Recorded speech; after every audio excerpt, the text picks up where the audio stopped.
Hello and welcome back to our channel. So today in this video we will be discussing about how you can delete Wise account. So without wasting much of our time, let's get straight into the video. First of all you need to do is simply tap open your Wise account. Once you do so, you will end up in this kind of interface where all you need to do now is simply tap on the profile icon on the left hand side of the corner.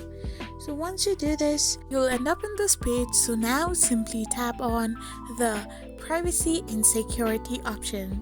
So once you tap on privacy and security, you will end up in this page where you need to scroll down and tap on close account.